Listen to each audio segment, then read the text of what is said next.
Okay, now we're going to talk about the future. Will newspapers be 100% online? Well, what do you think? Will books be 100% online? Will magazines be 100% online sometime in the future? Or pretty close to it, probably, at least for newspapers.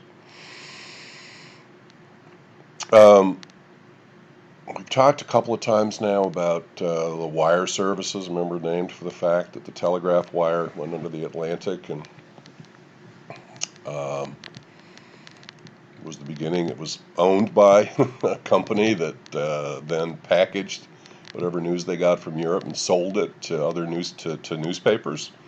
So now we have, these are the main wire services: Associated Press, Reuters.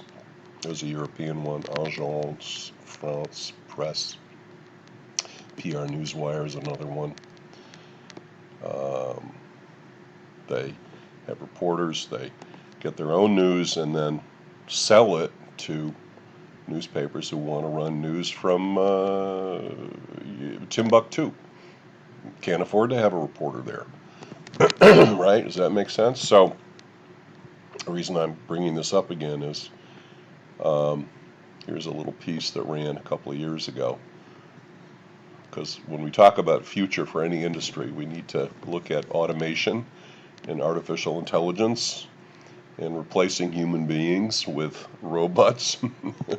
Is this going to happen with the creation of newspapers? And this article is basically about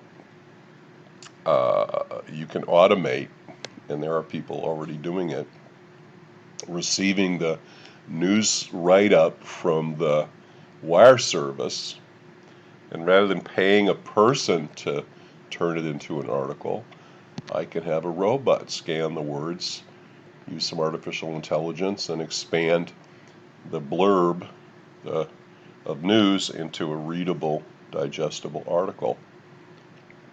A little hard to do with investigative reporting, though, right, folks? So, what is the future of newspapers? Probably online, and there will be more that is automated.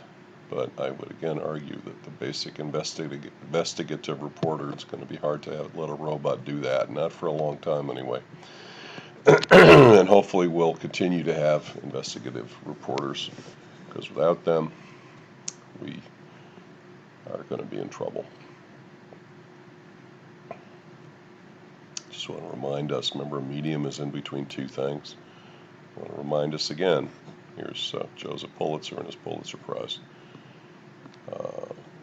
That's who's on the other side. That's who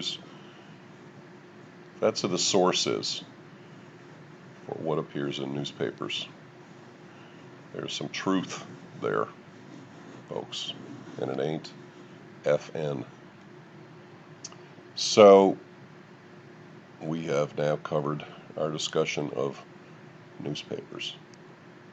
Okay, this is what we have gone through here in this lecture.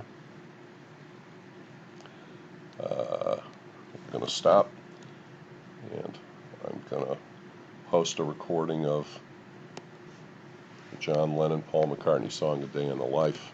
I read the news today, oh boy, and then we'll say a little bit about assignments due before the next class and wrap things up.